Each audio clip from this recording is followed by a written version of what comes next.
Hoje é a nossa aula 18, voltando do nosso recesso, muito bom, capítulo 3, versículo de 1 a 9, a carta à igreja de Sardes, que é a quinta igreja das cartas do Apocalipse.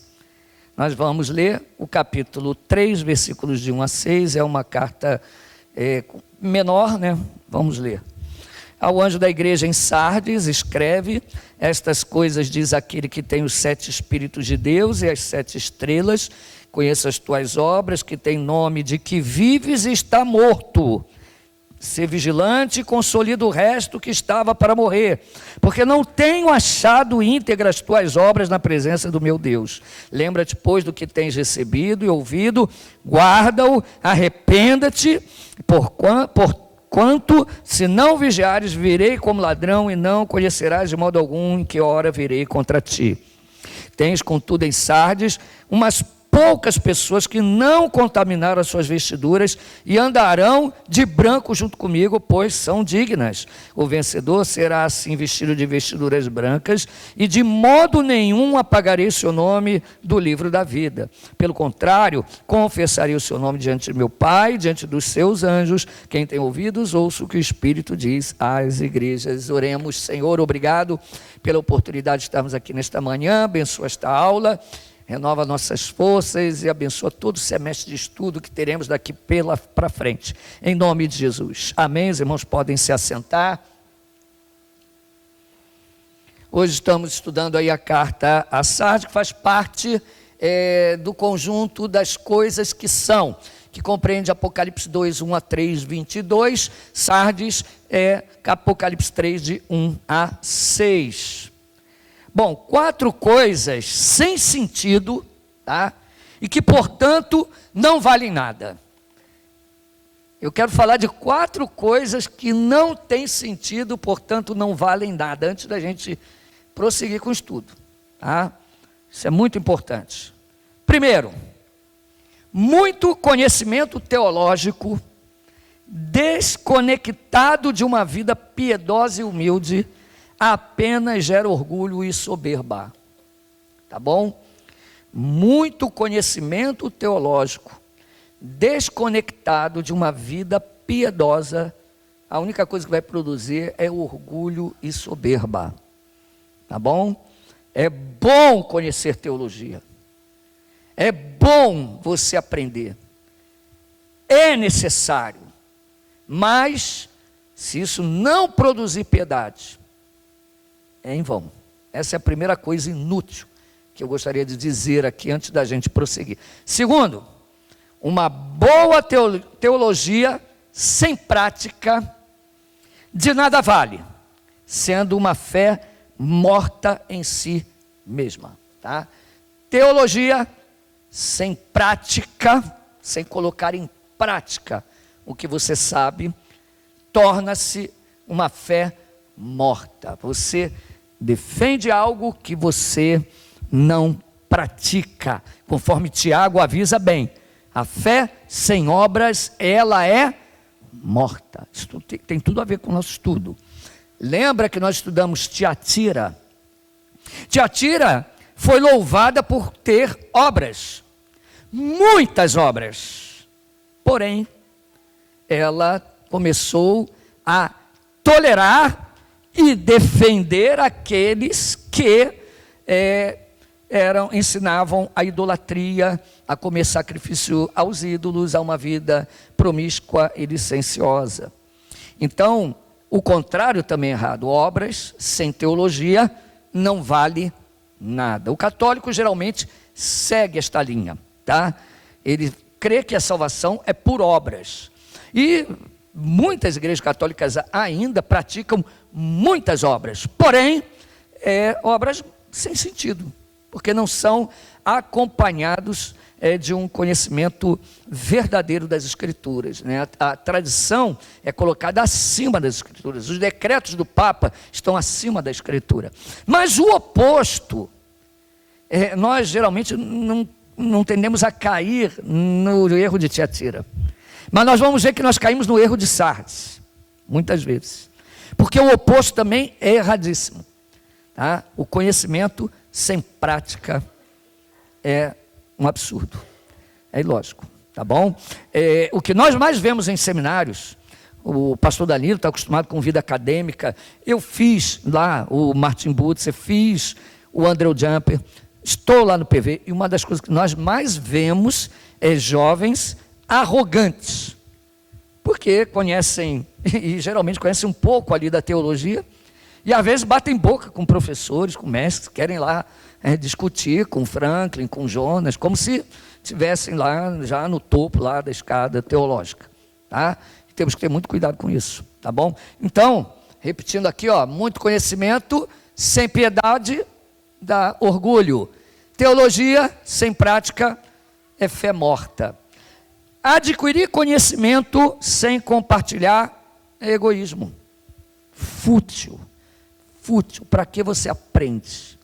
É para compartilhar. Sempre. Tá? Todo conhecimento adquirido, ele deve ser compartilhado. Tá? Nós, como igreja, precisamos lembrar que temos a responsabilidade de compartilhar a nossa fé. Se a gente não faz isso, é egoísmo e maldade, né?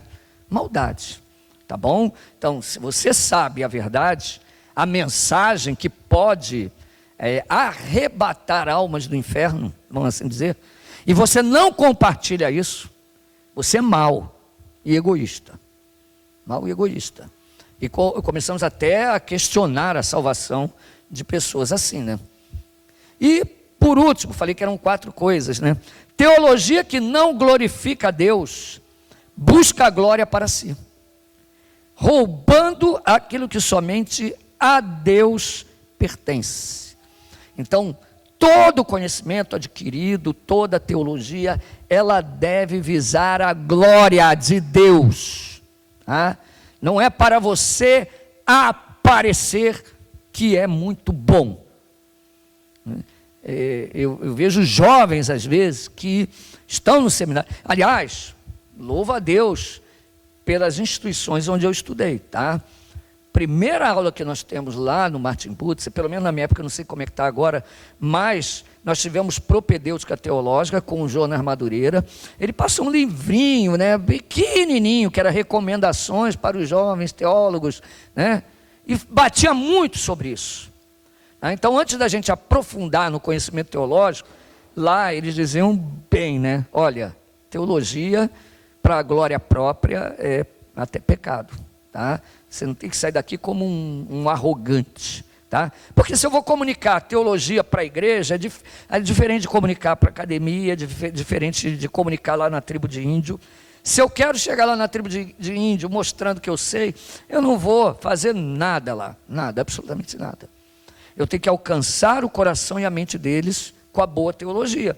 A teologia não vai mudar, mas a forma de transmitir, eu preciso alcançar a mente e o coração deles. Então, a teologia deve glorificar a Deus, e não a mim mesmo. Amém?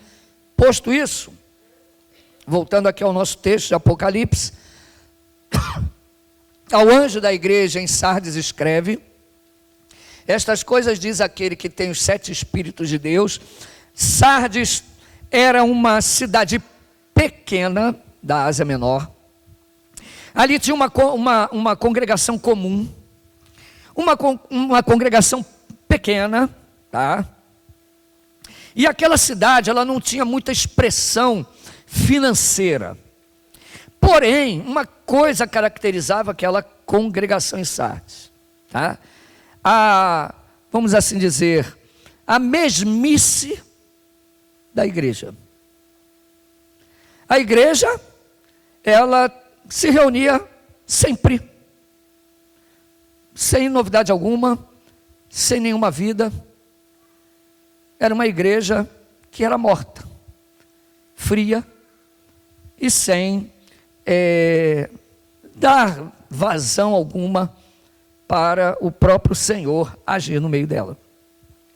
Uma igreja que os seus cultos eram enfadonhos, vamos assim dizer, enfadonhos. Essa era a característica daquela igreja. E repare que a apresentação que o Senhor faz a cada igreja tem tudo a ver com aquela igreja, né? E aqui ele se apresenta como aquele que tem a plenitude de Deus. E o Espírito aqui, ele é exaltado nessa apresentação. Porque é ele que pode soprar vida sobre a igreja. É ele que pode dar vida àqueles que estão mortos. É aquele que pode avivar os corações, vamos assim dizer.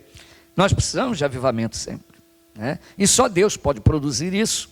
E também é aquele que tem as 7 estrelas, ou seja, a despeito das lutas, há remanescentes em Sardes, e a liderança está nas mãos do Senhor. A sua liderança está nas mãos do Senhor. E Deus exorta aquela igreja, admoesta, né? Ser vigilante e consolida o resto que estava para morrer, porque não tenho achado íntegras as tuas obras na presença do meu Deus.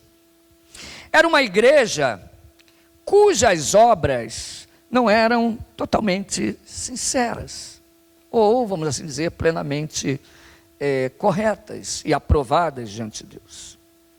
E ainda existem vivos lá, né? Porque a exortação é para consolidar e vigiar com aqueles que estavam para morrer. Ou seja, é uma exortação para que aqueles que estão quase do lado de lá, né, que se animem novamente, se avivem, né? Lembra-te, pois, do que tens recebido e ouvido, e guarda-o, e arrepende. Ou seja, para guardar no coração aquilo que aprende. E se arrepender da sua frieza, né? Portanto, se não vigiares, virei como ladrão, e não conhecerás de modo algum em que hora virei contra ti. 2 coisas interessantes marcam essas 2 igrejas.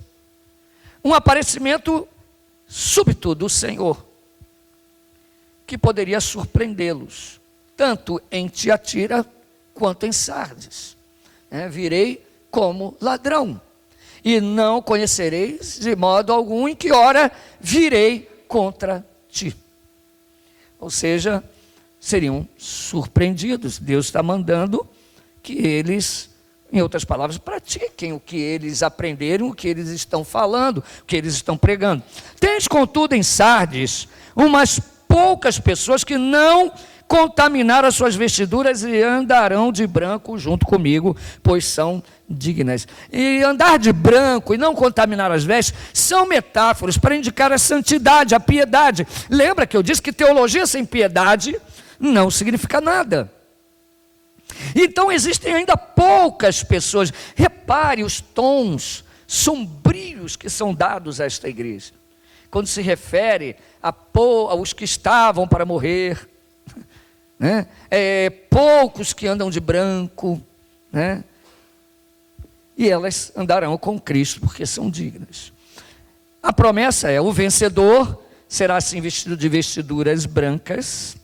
Olha a santidade, por valorizar a santidade, estarão com aquele que é santo, santo e santo. E de modo nenhum apagarei o seu nome do livro da vida. Não que Deus risque o nome, ponha o nome, risca o nome, ponha o nome. Aqui não é mais um tom de que o nome pode ser apagado, mas que Deus jamais apagará. E que serve de incentivo àqueles que estavam caminhando para morrer, a fim de que eles sejam avivados.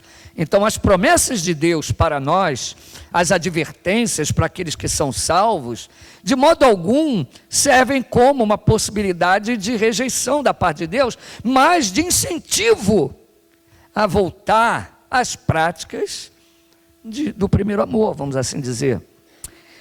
Confessarei o seu nome diante de meu Pai e diante dos seus anjos.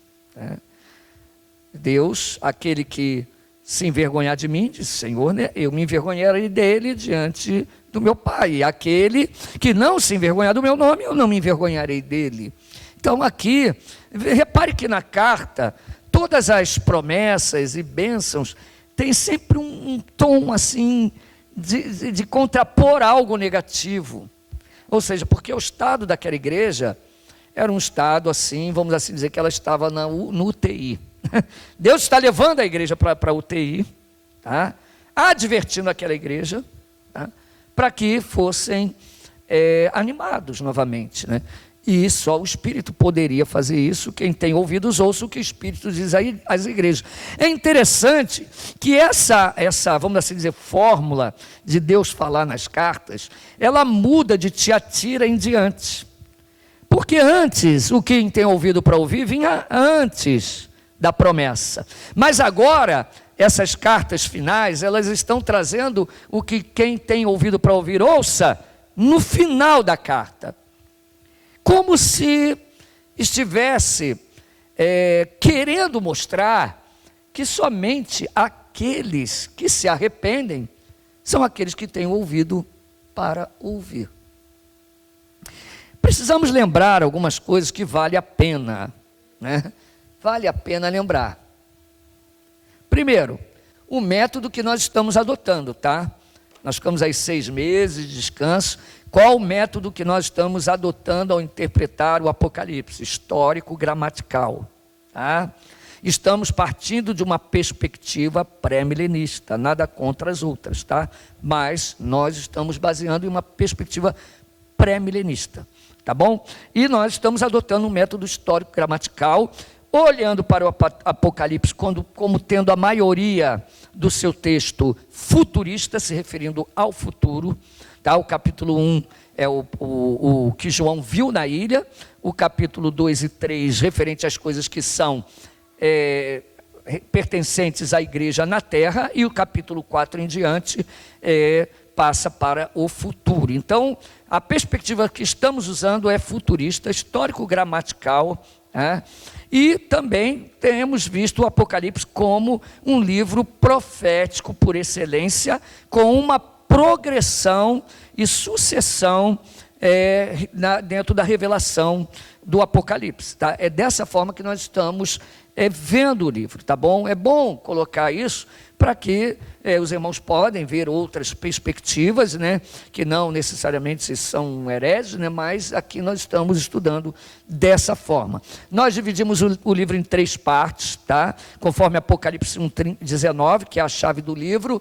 Escreve, pois, as coisas que viste, as que são e as que depois destas hão de acontecer, tá? Então nós vimos as coisas que viste, isso que João viu na ilha, as que são pertencentes às igrejas, aqui as 7 igrejas, e as que depois destas hão de acontecer, capítulo 4 em diante. E onde estamos? Estamos justamente na carta de Esmirna, tá? Estamos estudando sobre a última carta. Algumas coisas interessantes é que a palavra grande tribulação, ela começa a aparecer já na igreja de Tiatira, no capítulo 2, versículo 22, quando Deus diz para a igreja de Tiatira que lançaria ela em uma cama e ela ficaria em grande tribulação. Tá? Então, para aquela igreja, há tribulação. Tá? Então, está claro ali naquele texto, capítulo 2, vamos ler, capítulo 2, versículo 22, eis que aprosto de cama, aí nós estudamos, vimos que esse termo de cama é enferma, tá? Aprosto de cama, bem como em grande tribulação os que com ela adulteram, caso não se arrependam das obras que ela incita. Então, é uma advertência de ser colocada em grande tribulação. Outra coisa interessante que vemos na carta anterior é a vinda do Senhor. Também, lembra que eu falei na carta de Sardes, nós já vemos a vinda do Senhor. E no capítulo 2, 25, a mesma coisa, olha o que está escrito. Tão somente conservai o que tendes até que eu venha, E um detalhe importantíssimo aqui em Tiatira é o milênio. Nós vemos aqui o milênio já nessa carta, nos versículos 26 e 27.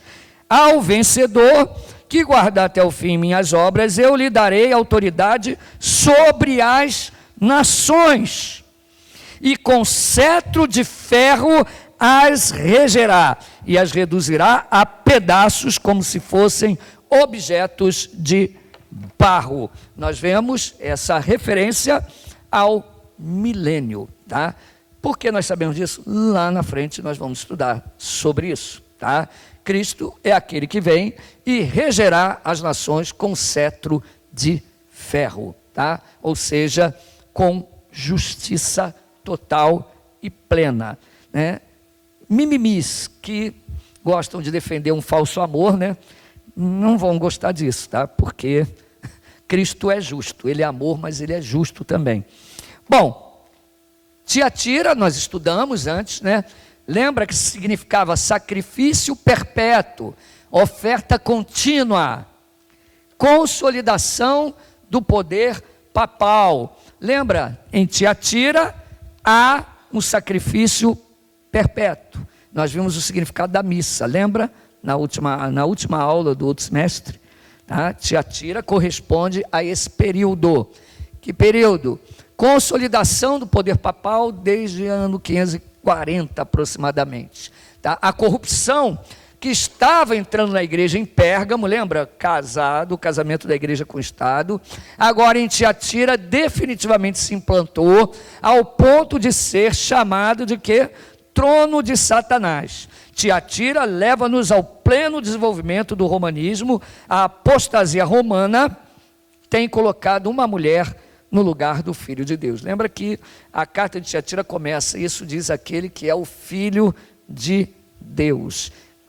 1 Pedro 3,18 diz, pois também Cristo morreu uma única vez pelos pecados. Então Jesus morreu quantas vezes?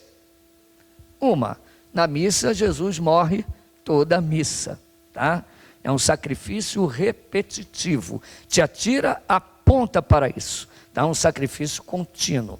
E todos os rituais da Babilônia, os rituais ocultistas que estão presentes na apostasia de Tiatira. Como, por exemplo, a adoração ao sol, né? Aqui no ostensório. A adoração de imagens, ritos babilônicos. A mãe e o filho, desde de Nimrod, Semíramis, Tamuz, Afrodite, Ísis, Horus, Artemis e muitos outros nomes que são dados ao mesmo personagem, a Virgem e o Filho. A ênfase aqui está na mulher, que é coroada pelo próprio Filho. As atrocidades pioram ao ponto até de matar os próprios cristãos.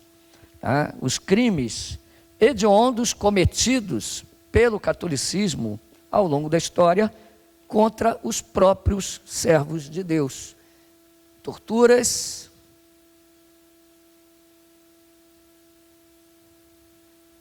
as piores que você possa imaginar. Como é que eu sei que tem isso aqui? Tem o museu da Inquisição, tá? Isso tudo está preservado lá.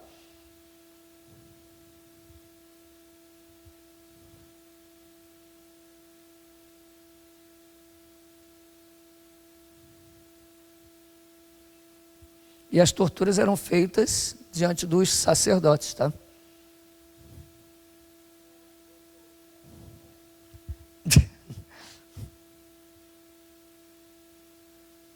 Alguns eram queimados vivos.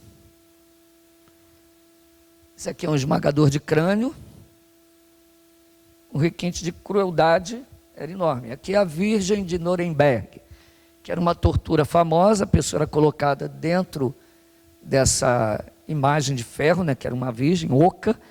A pessoa era colocada aqui dentro, aceso o fogo embaixo, e aquela carcaça de metal ia esquentando. Algumas tinham uns furinhos, né, e eles penetravam assim os espetos quentes, né, em brasa, ia furando a pessoa. Aqui são as roupas do carrasco, né, algumas que estão em museu, né, os instrumentos. Como as pessoas eram mortas, né, com chapéu de palhaço, né, para serem humilhadas. Isso aqui é para a pessoa ir cansando e se furar, né? Essa mesa era para esticar a pessoa até dar um deslocamento das articulações. Aqui a pessoa era pendurada para sofrer dores. Outros instrumentos que estão no museu, né? Tesouras, pinças, para tirar pedaço, né?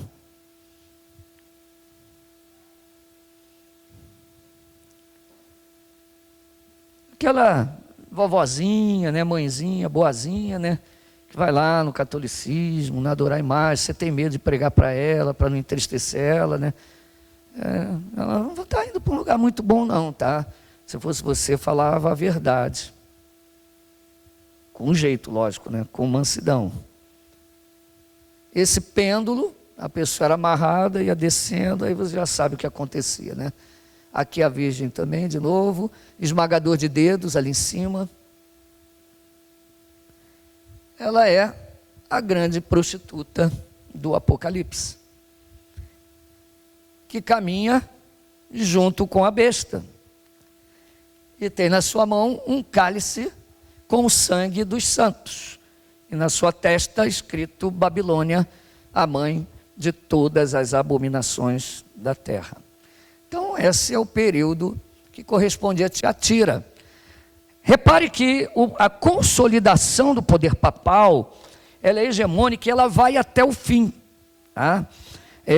Não mais com a influência sobre as nações, como tinha, mas você vê que advoga para si uma universalidade como igreja. E o Papa continua emitindo seus decretos ex cátedra, né, do seu trono. O que ele fala é como se fosse infalível, e os seus seguidores adotam aquilo. Mas em todas essas igrejas, nós vemos sempre agora, a partir de Tiatira, que há um remanescente. E esse remanescente, ele salta de Tiatira.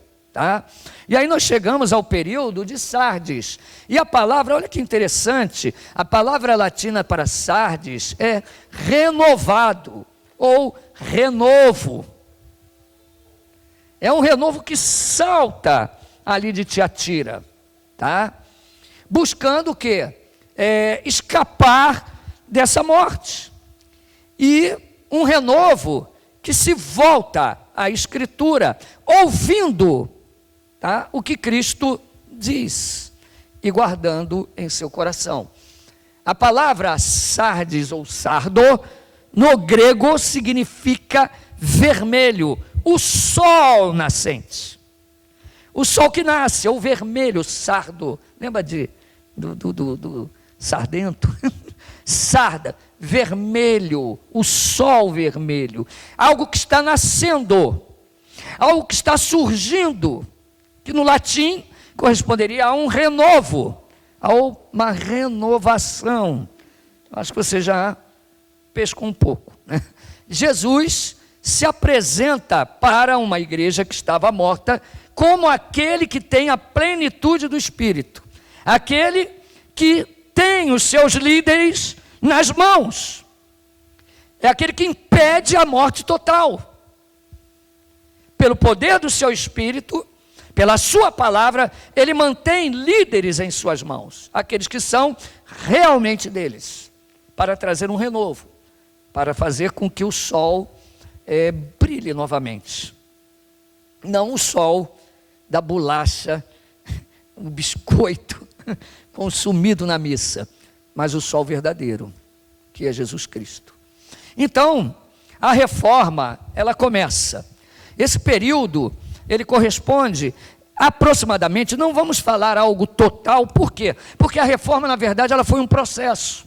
Ela não teve um início específico, obviamente, que é colocado como 1517, a data por causa de Martinho Lutero. Mas houve pré-reformadores e dentro do próprio catolicismo existiram pessoas que defenderam a verdade ali, tá?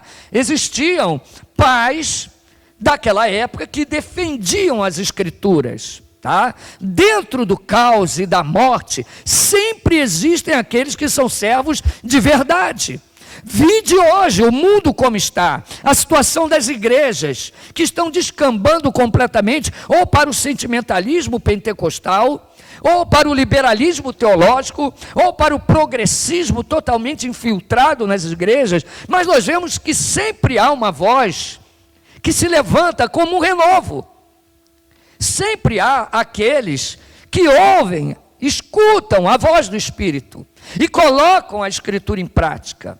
E Deus traz a vida. Tá? Não somos somente nós, a Igreja Reformada Semente da Vida, mas existem muitas igrejas fiéis que se levantam em meio às trevas, e nunca foi diferente. A igreja jamais será vencida, pelo contrário, ela sempre avançará. Mesmo em meio às lutas e tempestades, a igreja continua avançando, porque fiel é aquele que disse que as portas do inferno não prevaleceriam contra a igreja. E nesse contexto de Tiatira, Deus levanta os remanescentes. E a reforma, ela se efetiva, ela começa muito bem, como resposta às abominações do catolicismo romano. Tá? Martinho Lutero, ele se levanta dizendo, somente as Escrituras, somente a fé, somente Cristo, somente a graça e somente a Deus devemos dar a glória. É o Filho de Deus e não uma mulher colocada na igreja como a principal. Não é Maria, mas é o Filho de Deus, é Jesus Cristo. Tá? Então, nós vemos em Sardes o renascimento, o renovo que era necessário. Mas por que a carta a Sardes diz que eles têm nome de vivo, mas estão mortos? Simples. Porque aquilo que começa muito bem, depois começa a desgringolar, né? Desviou-se do propósito divino.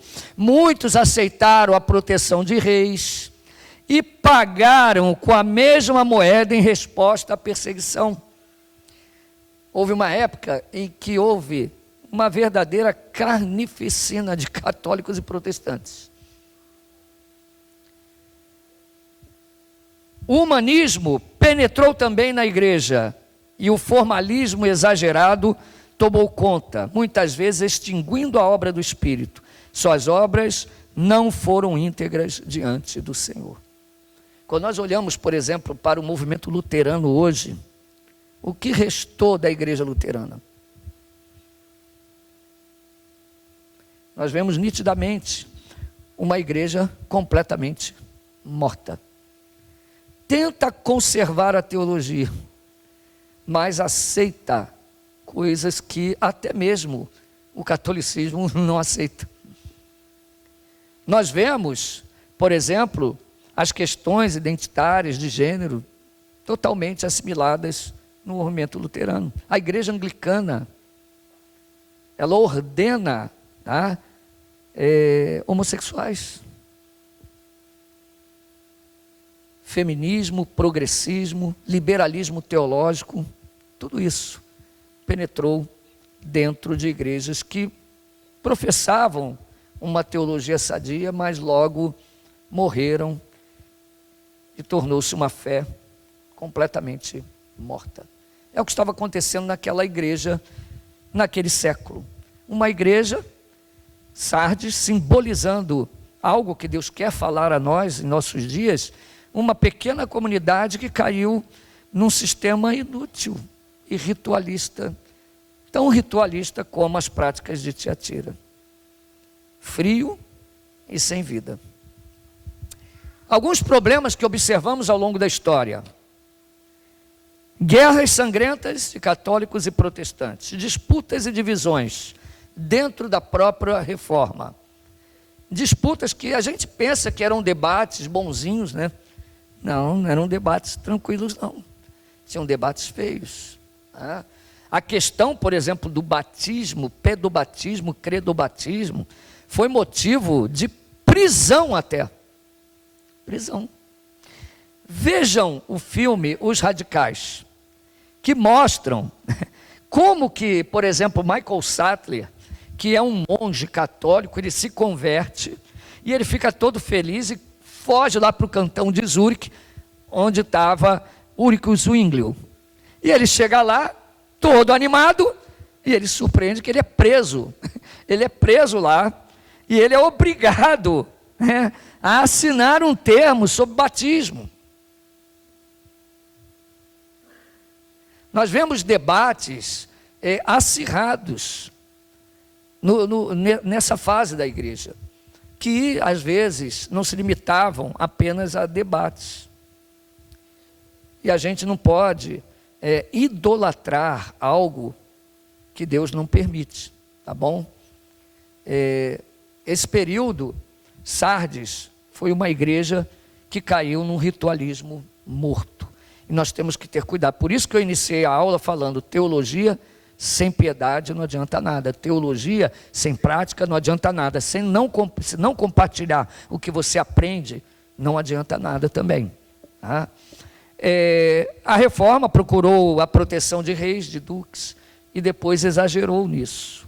Veja a seguir um exemplo. Eu vou dar só um exemplo aqui desses debates sangrentos. Em 1572, a França, tinha que ser França, né? Estava assolada pelas guerras entre católicos e protestantes.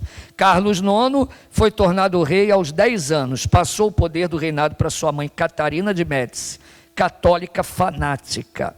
Catarina propõe que sua filha Margot, católica, se case com seu primo protestante Henrique de Bourbon, rei de Navarra, em uma ardilosa manobra política. Olha só, ela era uma rainha católica fanática, ela pega a filha dela, católica, e faz casar com um rei que era protestante. Mas ali não tem nada de amor, nada. O fim era político e ardiloso, pior do que você possa imaginar. Olha o que ela vai fazer, isso está na história. Os protestantes não gostavam da Margot porque ela era bastante leviana, uma vez que tinha muitos amantes, entre eles o Duque de Guise. No dia 18 de 1572, em Paris, milhares de protestantes invadiram a cidade, né? Invadiram no bom sentido, né? Foram para a festa de casamento. A cidade que serviria como pretexto para o maior massacre da história da França. Tá? Olha o que ela faz. Ela casa, aí convida todos os protestantes para o casamento, uma coisa maravilhosa, todos enchem Paris, era uma festa bacana, né? Um rei protestante vai casar com a princesa católica, e todo mundo vai lá para a França, vai lá para Paris, né? O casamento ocorre na véspera do dia de São Bartolomeu, de 23 para 24 de agosto de 1572. Na noite de São Bartolomeu, os católicos massacraram os huguenotes franceses. Somente em Paris, 3.000 protestantes foram exterminados nessa noite. A violência estava espalhada por todo o país. O número de huguenotes mortos foi de dezenas de milhares. Foi uma armadilha sangrenta, como se constatou mais tarde. Tá? Indefesos, foram lá pensando que era uma festa de casamento. Aí os huguenotes chegam lá e são massacrados. Era uma armadilha. E morrem. O sangue foi derramado abundantemente naquele lugar. Só para você ter uma ideia dos embates que aconteciam naquela época. Então, com certeza, Deus não estava se agradando nem um pouco disso. As igrejas resultantes da reforma, que insistem em manter a sua inflexibilidade, são atualmente igrejas sem vida, que nós fomos chamados por Deus para que a gente decida e faça.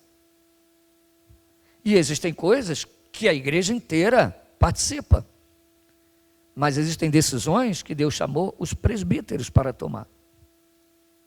Não adianta a gente levar coisas para uma igreja cujo público tem novos convertidos, pessoas que não estão em comunhão com Deus, pessoas que estão em pecado, outros estão muito bem, outros são maduros. Há uma mescla muito grande na igreja. Quando você vai tomar certas decisões espirituais, você está levando aquela decisão para um tipo de democracia que não se encaixa em um sistema bíblico. Não se encaixa. Nós precisamos enxergar o mundo que está ao nosso redor também, o que está acontecendo e o que penetra nas igrejas. Portanto, meus irmãos, essa, vamos assim dizer, intransigência que valoriza certos aspectos ao invés das escrituras, né, em nome de se manter preso a algumas coisas, traz a morte. E é isso que aconteceu em muitas igrejas que vieram bem, eram sadias, vieram da reforma, porém, tinha o nome de que estava viva, mas estava morta. Assim como nas fases anteriores, existe sempre um remanescente, um restante, que ainda não morreu. Podemos perceber que o remanescente é pequeno. São poucos que permanecem no verdadeiro ideal da reforma, ou seja, trazer de volta a pureza do Evangelho e tornar a palavra de Deus acessível aos cristãos. Poucos se mantêm fiéis. Quando nós pensamos em teologia reformada, por exemplo, nós pensamos, vamos supor, depravação total do homem, a graça irresistível, a perseverança dos santos. Mas não é só isso. Teologia reformada tem o sacerdócio universal dos santos. Tem a mutualidade entre os membros, o serviço mútuo, o crescimento em Cristo, a vida de piedade. E onde fica isso? Muitos daqueles que se dizem reformados. Irmãos, muitas vezes eu estou farto, muitas vezes de ouvir, por exemplo, discursos, olha, uma das marcas da igreja é a disciplina. Mas na prática, é um discurso frio que não funciona. A nossa igreja tem 25 anos e nós estamos felizes. Quem está feliz com 25 anos de igreja? É um senhor tempo. Hoje em dia, um pastor exercer ministério em uma igreja há mais de 10 anos é um milagre. Tá? O professor Helder Cardim falou na última aula nossa de questões contemporâneas que hoje é difícil você ver um pastor com mais de 10 anos dentro de uma igreja. Muito difícil. E a igreja deveria apreciar mais isso. Agora, onde eu quero chegar?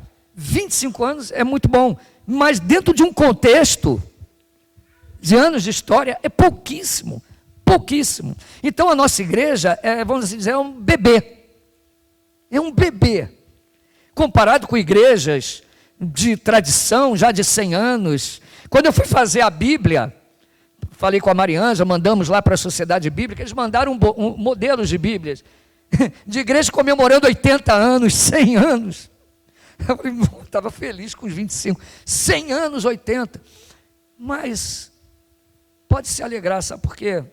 A nossa igreja bebê, ela cumpre muito mais os princípios da reforma do que muitas igrejas que se dizem reformadas e têm 100 anos.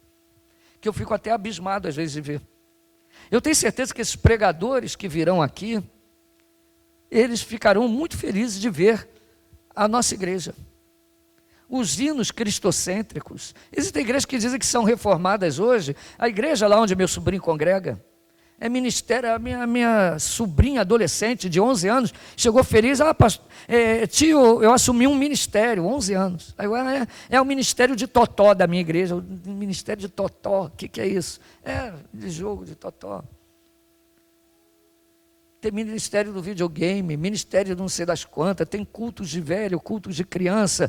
Minha irmã veio me contar toda feliz, Ricardo, eu vou na igreja às 8 da manhã. E eu falei, 8 horas da manhã? Ela falou, e é bacana, a gente olha assim, só tem cabecinha branca. Eu falei, é mesmo, por quê? Porque só os velhos vão no culto da manhã, e lá fizemos 3 cultos, tem o culto de 8 horas da manhã, tem o culto de 9h30, e tem o culto das 19 horas, e aí só vai os jovens, aí os outros também não vão. Nossa, que legal, né? Eu falei, você acha isso legal? A igreja toda dividida, os jovens que não se misturam com os velhos, e adolescentes que não se misturam com jovens. Como você vê isso? E você acha bonito que os adolescentes jovens não acordam 8 da manhã e o culto é só para velho porque eles não acordam? Mas se você perguntar, essa igreja é o quê? Reformada. É uma igreja reformada. Uma igreja reformada que tem dança, igreja reformada que tem teatro, igreja reformada que tem parede preta. E pastor coach, mas diz que é reformado. Que na cidade tem igreja aí que diz que é reformada. Tem algumas que eu chamo, vamos lá na conferência fiel com a gente. Não, de jeito nenhum. Não vai, de jeito nenhum. Mas a igreja reformada, também da vida, novinha, vai. Meus irmãos, quando nós praticamos uma teologia, não praticamos uma teologia ou o que a gente conhece, as nossas palavras perdem a força. Se nós somos reformados, nós temos que ser reformados mesmo. Tá? E zelar por esses princípios. E zelar. Quem disse que igreja reformada não permite a ação do Espírito Santo com dons no meio do seu povo? Eu creio que Deus deu um dom a cada um aqui para ser exercido dentro da igreja, na mutualidade no serviço da congregação. Com certeza você tem um dom. Quem disse que igreja reformada não evangeliza? Quem disse que igreja reformada não ora? São coisas que as pessoas vão colocando, que vão gerando um tipo de teologia sem vida, completamente sem vida. Quando os reformadores, quando começaram, eram homens piedosos. João Calvino era um homem piedoso. Ele enviou missionários aqui, que foram martirizados na Guanabara, huguenotes. Esse grupo aí, huguenotes, foram os primeiros a chegar aqui no Rio de Janeiro. Lá onde está a nossa igreja, outro dia eu contei a história. Irmãos, vocês sabiam que onde vocês estão foi derramado sangue de mártir aqui? Eles foi, os huguenotes vieram aqui e morreram. Mas o que começou como um renovo, como um sol que despontava, logo se torna frio. E o que resta de igrejas hoje, que se chamam igrejas que vieram da reforma, sejam anglicanas, sejam luteranas ou outro tipo de igreja, muitos hoje já descambaram para o liberalismo. Seminários teológicos, outrora, em época de ouro, hoje são seminários liberais. Alguns estamos tentando reverter isso em algumas instituições, em algumas convenções, mas é difícil, é o trabalho árduo de algumas vozes que tentam, às vezes sentindo até só, lutar contra esse tipo de coisa. A reforma começou boa, mas nós vemos que aos poucos ela começa a esfriar. Então, a exortação é para a volta aos princípios. Vemos na promessa da igreja um caráter um tanto negativo: de modo nenhum apagarei seu nome no livro da vida. Permanecer já é uma grande vantagem para quem estava morrendo. Existe ainda a promessa de santidade e também a confissão diante do Pai e dos seus anjos, que nos mostram que em Sardes ainda havia aqueles que pertenciam ao Senhor. Então, obviamente, irmãos, que a aplicação prática para a gente, e o que importa mais, tá? Que nós vemos em toda a corrente sadia de interpretação teológica do Apocalipse, o principal para a gente é um alerta para não cairmos na mesmice teológica, mas aplicar nossa teologia com vida, com o poder do Espírito Santo, a fim de que aqueles que nos ouvirem sejam abençoados e transformados pelo poder do Evangelho, e a fim de que a nossa vida não caia na frieza espiritual, e a gente tem o nome de que vive, mas na verdade estamos morrendo. Esse é o maior alerta para nós hoje aqui. Mas se olharmos também numa perspectiva, né, de progressão de revelação do Apocalipse, Sardes, então, obviamente pertenceria ao período da Reforma, tá?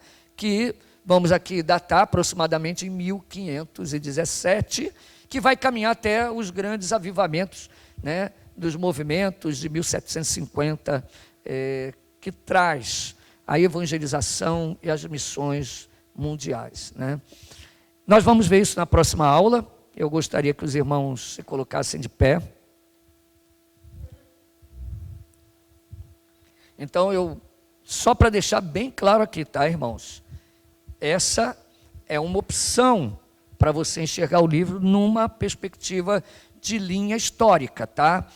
Mas não esqueça da aplicação principal para a sua vida hoje, tá bom?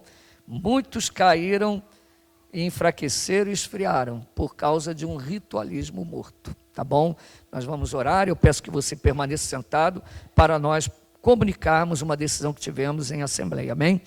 Oremos. Senhor, obrigado por tudo, pela tua presença, pela tua palavra, que possamos, ó Pai, manter, Senhor, a nossa vida em constante vigilância pelo poder do Teu Espírito. Que o Senhor nos renove a cada dia, que o Senhor nos conceda vida e não nos deixe cair na frieza espiritual, que não tenhamos uma teologia morta, que não tenhamos uma teologia que não compartilha o conhecimento, que não tenha misericórdia daqueles que ouvem, que não venha, Senhor, a transmitir de uma forma que aqueles que escutam a palavra sejam abençoados pelo ensino e pela pregação. Abençoa a nossa vida, renova nossas forças. Eu te agradeço por esta igreja, te agradeço pelos pastores desta igreja que estão em tuas mãos. Agradeço, Senhor, pelo pastor Danilo, pastor Luciano, pelo pastor Lucas, pelo pastor Samuel, homens que o Senhor colocou aqui para conduzir esta igreja, que tem ensinado a tua palavra verdadeiramente, com uma boa teologia, mas regada pelo teu Espírito, conforme vemos em cada estudo, em cada pregação, em cada sermão, em cada exposição aqui neste púlpito. Obrigado, Senhor. Senhor, sabemos que tudo isso vem de Ti, por isso que toda a glória, que todo louvor seja dado ao Teu nome, antes, Senhor, de nos ensoberbecermos com qualquer coisa, que reconheçamos sempre que tudo que temos vem de Ti, é para Ti, para a Tua glória. Agradeço por tudo em nome de Jesus.